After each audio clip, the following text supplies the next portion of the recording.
Esto es América Noticias y estos son los titulares que marcan la jornada de hoy. Cuba se apaga. El domingo quedó en penumbras y hoy el golpe eléctrico será terrible. Mientras que Manuel Marrero asegura tener un plan para salir de la crisis. Les contamos. Rusia evacúa a miles de turistas de Cuba. ¿Qué viene ahora? Identifican al hombre abatido frente a Mar-a-Lago. ¿Qué fallo en la seguridad? Tenemos los detalles. Esto es América Noticias. Comenzamos. Cuba cerró el domingo en penumbras y hoy será todavía más oscuro. Más de la mitad del país quedó sin electricidad de forma simultánea en el horario pico, cuando el sistema eléctrico solo pudo cubrir una parte de la demanda nacional. El déficit obligó a desconectar circuitos completos en distintas provincias para evitar una caída total de la red. Las cifras reflejan la magnitud del golpe. La afectación superó el 50% del territorio en el momento de mayor consumo, dejando a millones de personas cocinando a oscuras, con los alimentos en riesgo y el calor sin alivio. Pero lo del domingo fue apenas el anticipo. Para este lunes, las autoridades prevén el mayor corte eléctrico simultáneo, con una disponibilidad aún más reducida por averías en varias termoeléctricas y la salida de unidades clave por mantenimiento.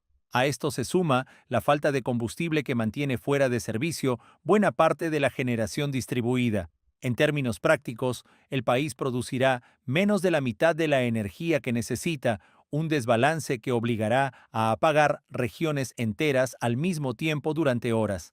La electricidad dejó de ser un servicio estable para convertirse en una lotería diaria. Cuando hay corriente se cocina, se carga el teléfono y se bombea agua. Cuando no, todo se detiene. El nuevo esquema de apagones masivos confirma que la emergencia energética ya no es por zonas ni por turnos aislados, sino un fenómeno nacional que se mueve al ritmo de lo poco que logre generar el sistema. Y mientras el lunes avanza con el pronóstico más crítico, millones de cubanos vuelven a mirar el reloj para saber no qué hora es, sino cuándo les tocará la próxima oscuridad. Les mantendremos informados sobre la situación en Cuba. Soy Camilo Labastilla para América Noticias.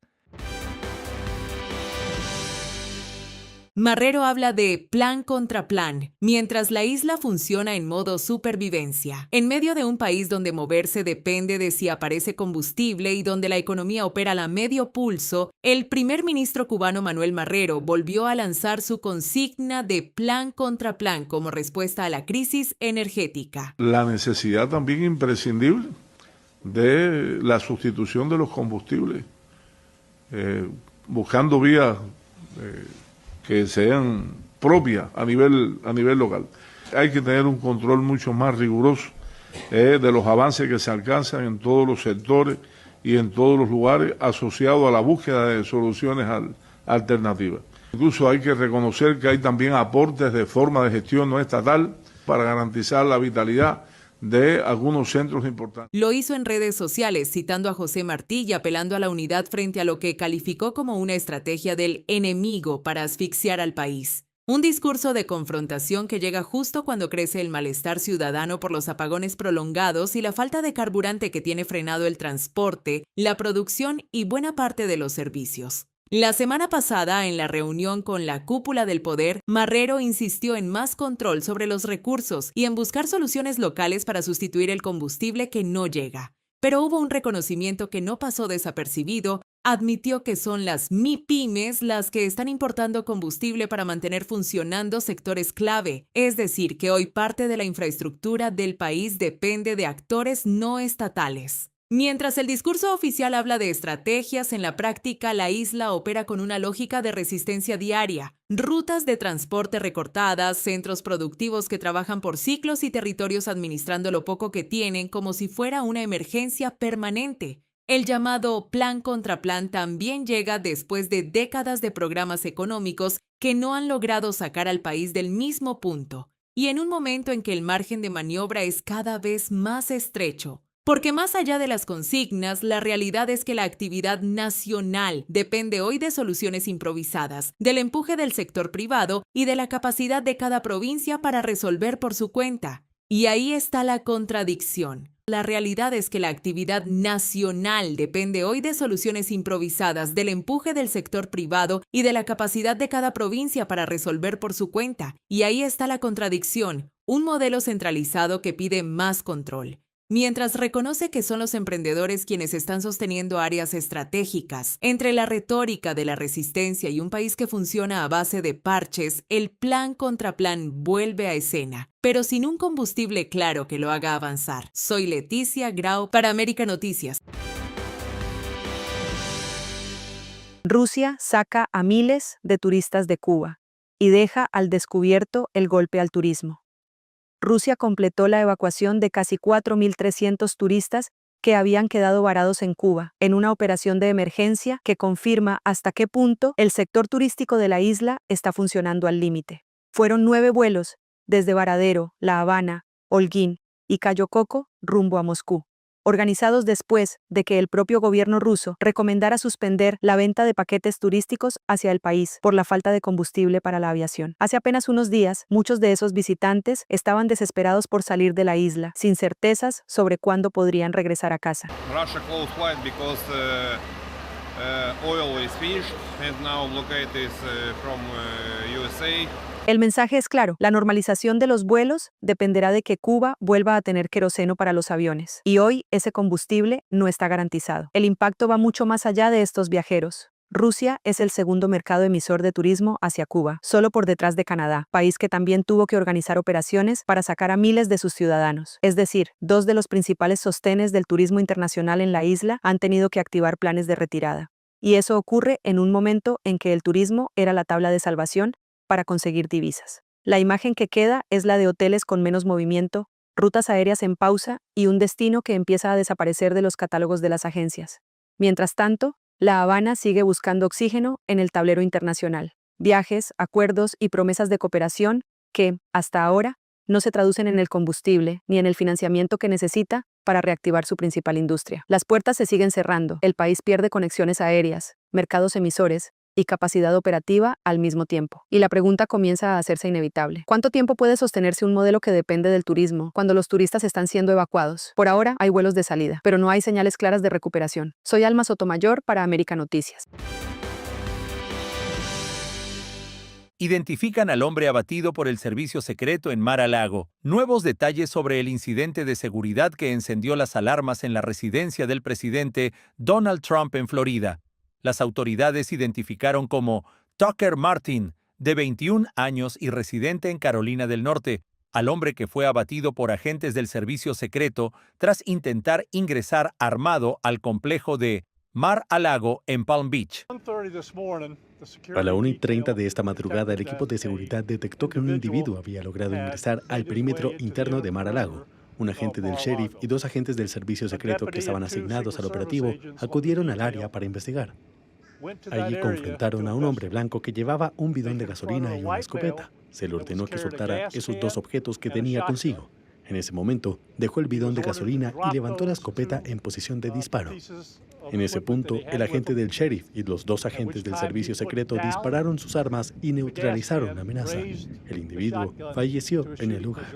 El hecho ocurrió en horas de la madrugada, cuando el joven logró romper el perímetro de seguridad por la puerta norte, aprovechando la salida de un vehículo. Según la investigación, llevaba lo que parecía una escopeta y un bidón de combustible. Los agentes le ordenaron soltar los objetos. Dejó el recipiente en el suelo, pero levantó el arma en posición de disparo, lo que provocó que los oficiales abrieran fuego para neutralizar la amenaza.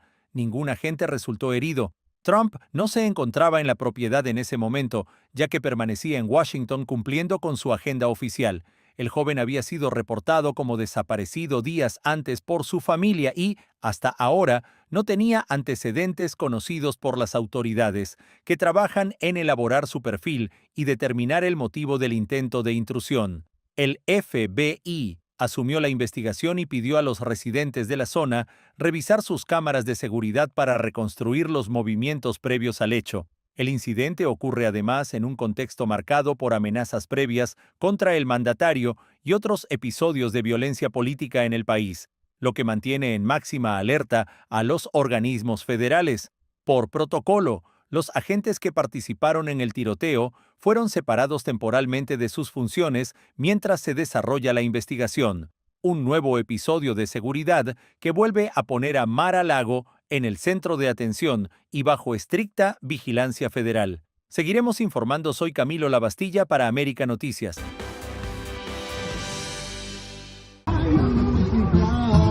¿Ya la prendieron? ¡Súbete!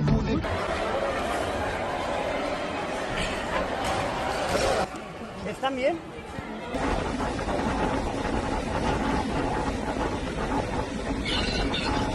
Todos estos de la derecha que se llenan la boca de las palabras Estado de Derecho y defienden la guerra contra el narco, pues la guerra contra el narco está fuera de la ley, porque como lo dije o lo he dicho en varias ocasiones, es permiso para matar. La Secretaría de la Defensa Nacional de México confirmó el abatimiento de Nemesio Rubén Oseguera Cervantes, alias El Mencho, líder del cartel Jalisco Nueva Generación, durante un operativo realizado en Tapalpa, Jalisco, con apoyo de autoridades estadounidenses.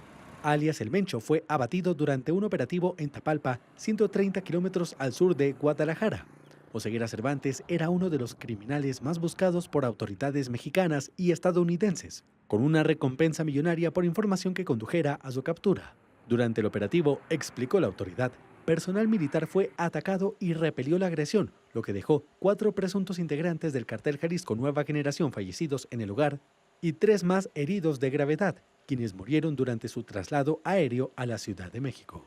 Entre ellos se encontraba Oseguera Cervantes, cuya identificación será confirmada mediante los peritajes correspondientes.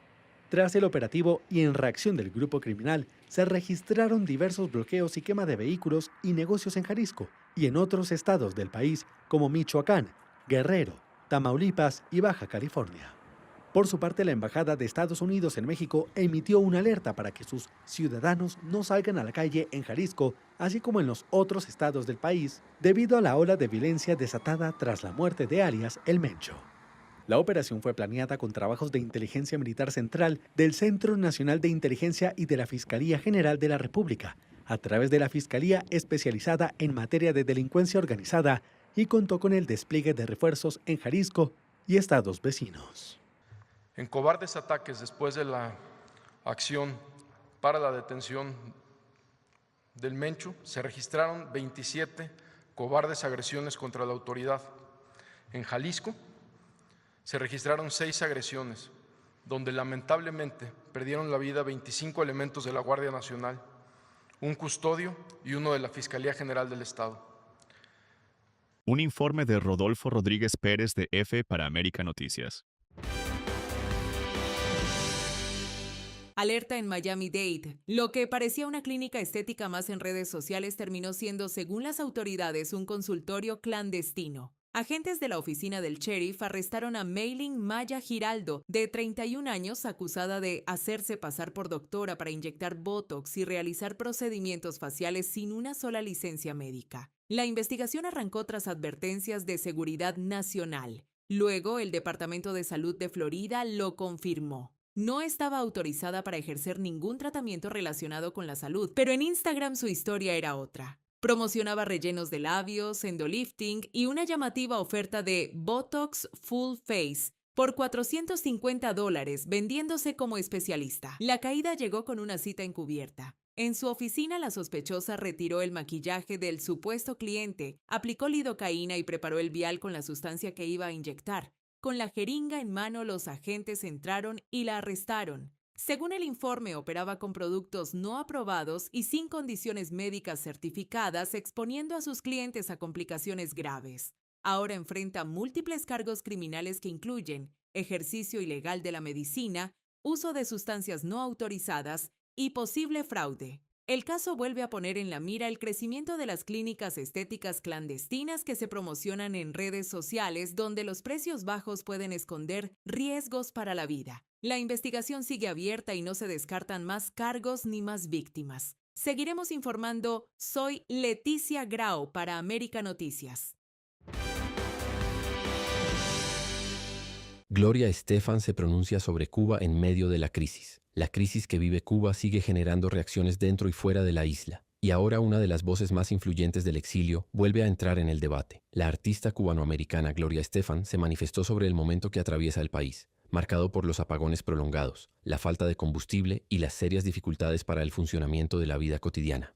El bloqueo que se ha creado ahora es porque ya no hay petróleo entrando de Venezuela y se le ha puesto muy difícil a los cubanos.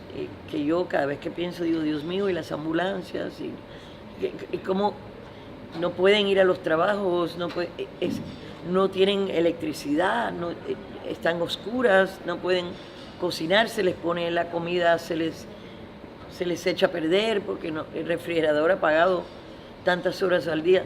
Eso me parte el alma a mí. Eso yo no pienso que es una forma de tumbar ningún régimen, pero tiene que venir del pueblo cubano que ellos digan hasta aquí, ya no queremos más.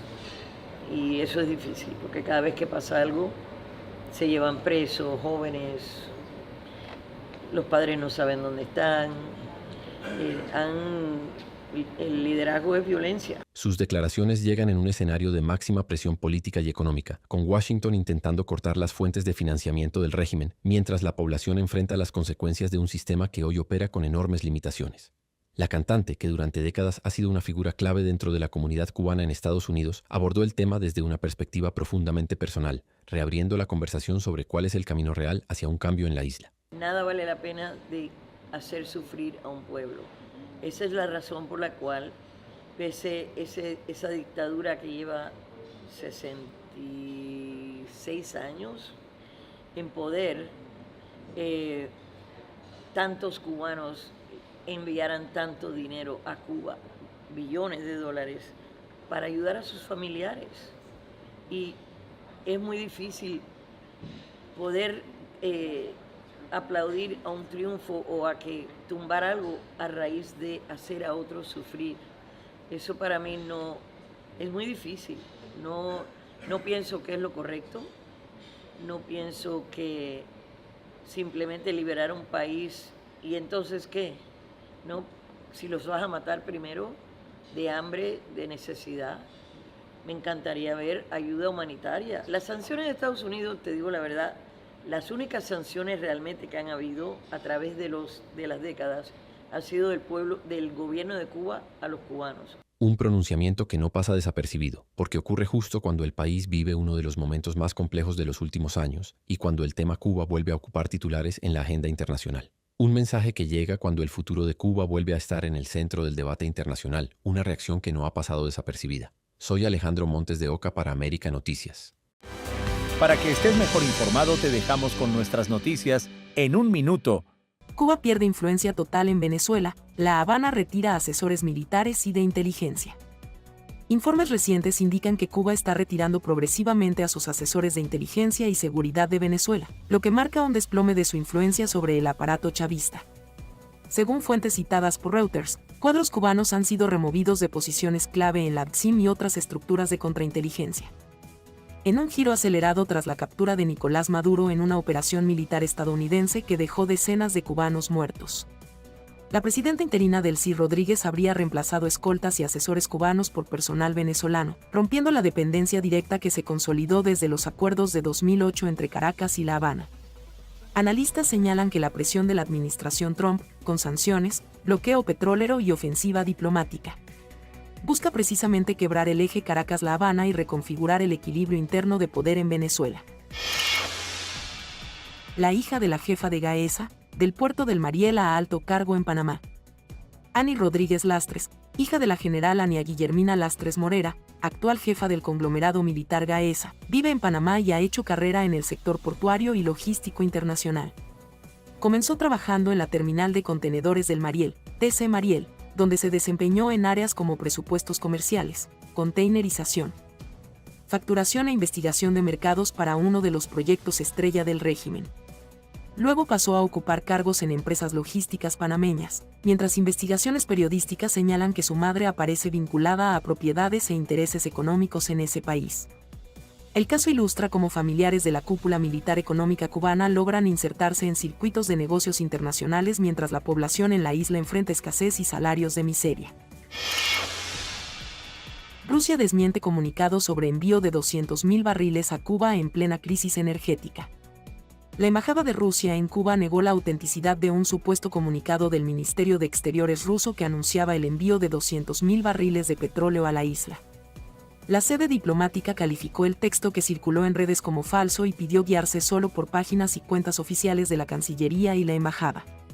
Sin embargo, agencias como Bloomberg han reportado que el buque Sea Horse estaría de camino a Cuba con unos 200.000 barriles de gasóleo ruso, aunque sin confirmación pública del Kremlin sobre esa operación específica. Esto es América Noticias. Te esperamos de lunes a viernes a las 6:30 de la tarde y a las 10 de la noche por América TV.